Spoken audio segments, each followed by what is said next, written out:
बिस्मिल्लाहिर्रहमानिर्रहीम। अस्सलाम वालेकुम। Second year. आज हम पढ़ रहे हैं ओहम्स लॉ। इलेक्ट्रिसिटी में too much important Ohm's law है। अब इसको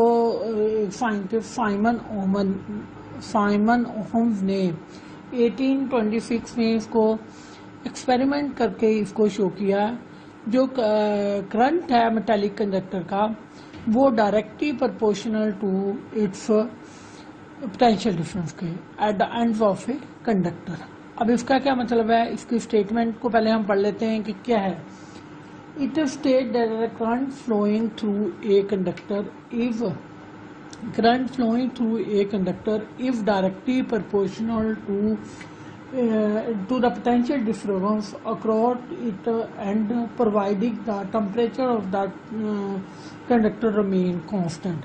physical state providing the physical state के मतलब उसमें जो हमने एक कंडीशन रखी है कि उसकी जो फिजिकल स्टेट हो वो कांस्टेंट है। अब करंट जो है वो डायरेक्टली प्रोपोर्शनल टू वी है।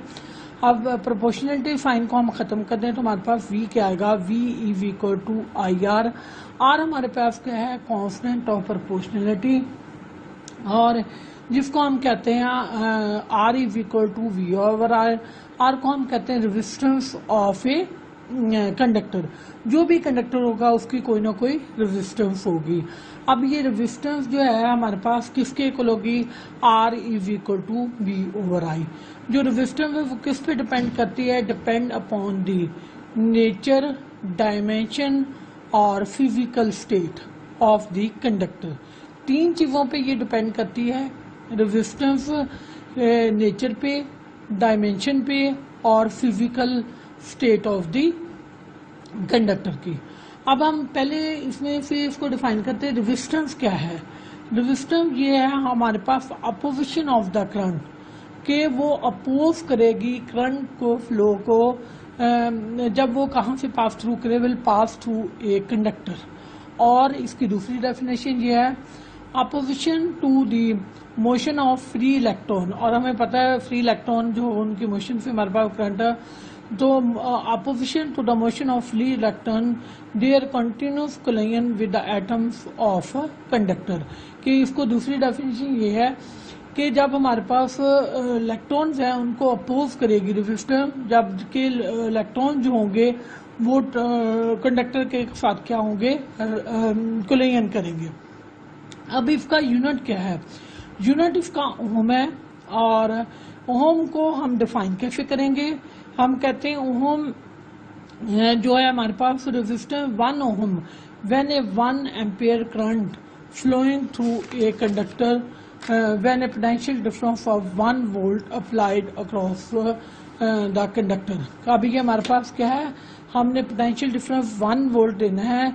जब उसमें से क्या होगा, 1 एम्पियर करंट पास थ्रू करेगा, उसको हम क्या कहेंगे, ओम को डिफाइन किया। अब हमारे पास ओम किसके इक्वल है, R is equal to 1 over 1 volt over 1 ampere. 1 ohm is equal to 1 volt per ampere. अब इसको हमने वेरीफाई करना है बाय ओहम्स लॉ को। अगर हम किसके दरम्यान, करंट और वोल्टेज के दरम्यान एक ग्राफ ड्रा करें और उसमें अगर हम देखते हैं अगर तो रेजिस्टेंस को हम कांस्टेंट रखें वो तो जो ग्राफ होगा किसके दरम्यान, करंट और वोल्टेज के दरम्यान होगा, वो ग्राफ क्या होगा, स्ट्रेट लाइन। तो ये हमारे पास क्या है, स्ट्रेट लाइन। जब ये स्ट्रेट लाइन में होगा it mean it obeys the Ohm's law, और अगर वो उसको ओबे नहीं करेगा it mean it is not obey the Ohm's law. अब हमारे पास होते हैं डिवाइस। डिवाइस कौन से होते हैं, दो तरह के होते हैं, ओमिक डिवाइस और नॉन ओमिक डिवाइस। जो ओमिक डिवाइस है वो मटेरियल जो ओबे करेंगे ओहम्स लॉ को, उसको हम क्या कहते हैं, ओमिक डिवाइस। फॉर एग्जाम्पल इसकी एग्जाम्पल हमारे पास क्या है, कंडक्टर है, जो कि उनकी फिजिकल स्टेट कांस्टेंट रहेगी और उनका टेम्परेचर राइज नहीं होगा, उसको हम क्या कहेंगे, हमारे पास ओमिक डिवाइस है। अब दूसरे हमारे पास नॉन ओमिक डिवाइस, डिवाइस और material does not obey the Ohm's law, उसको हम कहेंगे नॉन ओमिक डिवाइस। अब नॉन ओमिक डिवाइस हमारे पास कौन से होते हैं, नॉन ओमिक डिवाइस हमारे पास है, फॉर एग्जाम्पल हमारे पास filament of bulb, and semiconductor, ठीक है, किसका, filament of bulb and semiconductor. अब अगर हम ग्राफ ड्रा करते हैं बिटवीन वोल्टेज और करंट के दरमियान, और हमारे पास कौन सी डिवाइस है, नॉन ओमिक डिवाइस है, तो क्या होगा, फिलामेंट ऑफ बल्ब, हमने फिलामेंट ऑफ बल्ब लिया, उसको हमने पोटेंशियल डिफरेंस दिया, और फिर हमने उसका करंट मेजर किया, हमने इसको डिफरेंट उसमें डिफरेंट उनकी वैल्यूज ली एक्सपेरिमेंट के मेजर के लिए, फिर हमने एक ग्राफ ड्रा किया, रिपीट किया इस एक्सपेरिमेंट को 5-6 दफ़ा, और रिपीट करने से हमने उसका ग्राफ ड्रा किया किसके दरमियान, करंट और वोल्टेज के दरमियान। अब ये करंट जो ग्राफ होगा नॉट ए स्ट्रेट लाइन, ये ऐसा होना चाहिए था, लेकिन यहाँ से ये बेंड हो गया, डेविएट हो गया है। अब ये किस लिए डेविएट हो गया है कि हमारे पास वीआई ग्राफ में स्ट्रेट लाइन के बजाय क्या हो गया, जब हमने इसको पोटेंशियल डिफरेंस दिया है फिलामेंट ऑफ बल्ब के, पहले उसकी वैल्यू क्या थी, कम थी, तो उसकी रेजिस्टेंस जो होती तकरीबन नेग्लेजिबल थी। जो ही हमने उसको करंट को इंक्रीज किया है, तो इंक्रीज करने से इसकी रेजिस्टेंस इंक्रीज हुई, रेजिस्टेंस इंक्रीज होने से उसका टेम्परेचर इंक्रीज हुआ, और उसकी वजह से वो हीट अप हो गया, और वो हमारे पास स्ट्रेट लाइन आने की बजाय वो क्या हो गया, वो बेंड कर गया, डेविएट कर गया, ये पोजीशन उसने ले लिया। It mean it is a non ohmic device, filament of A bulb.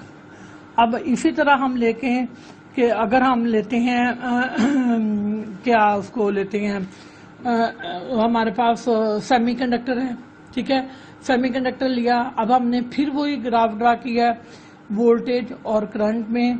ये होता है सेमीकंडक्टर जब फॉरवर्ड बाइस होता है, ये होता है जब सेमीकंडक्टर रिवर्स बाइस होता है। अब ये भी एक स्ट्रेट लाइन नहीं है डायोड की, सेमीकंडक्टर डायोड की एक स्ट्रेट लाइन नहीं है। वजह क्या है इसमें कि स्ट्रेट लाइन नहीं है, बल्कि डायोड को जब हमने करंट इंक्रीज करते हैं तो उसके साथ साथ उसका टेम्परेचर भी इंक्रीज हो जाता है।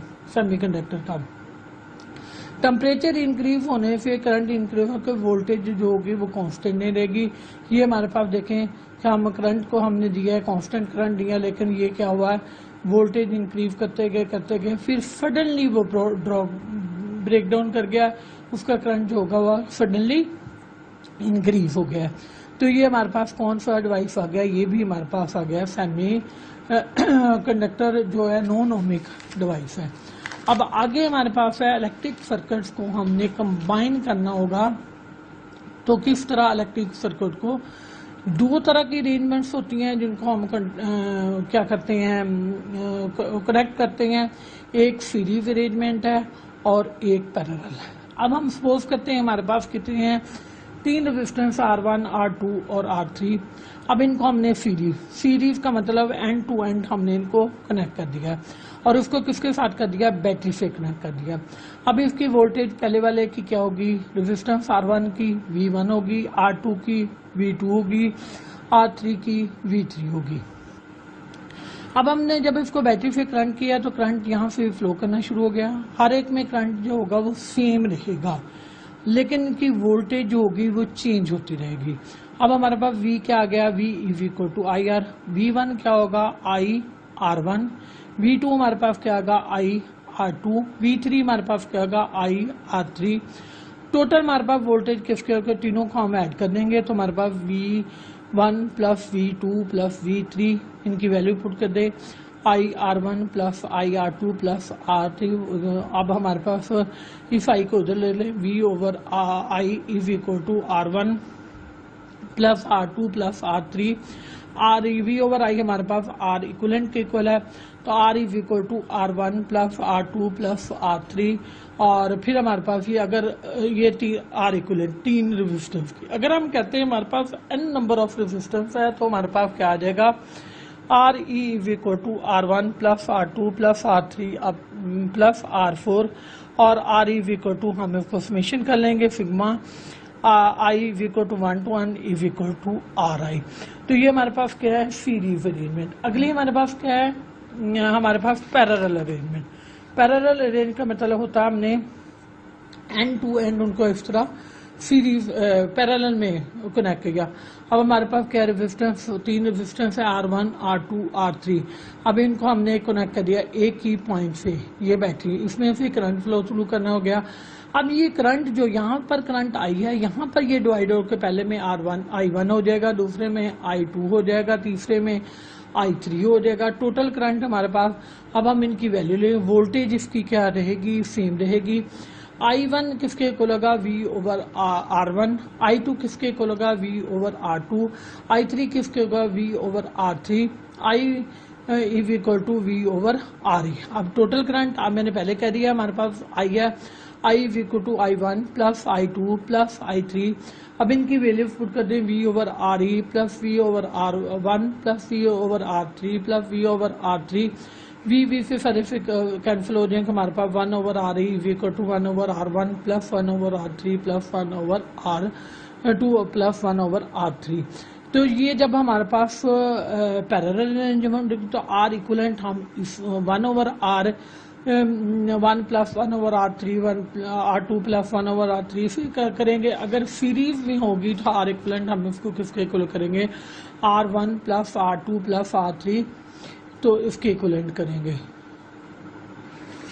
Thank you.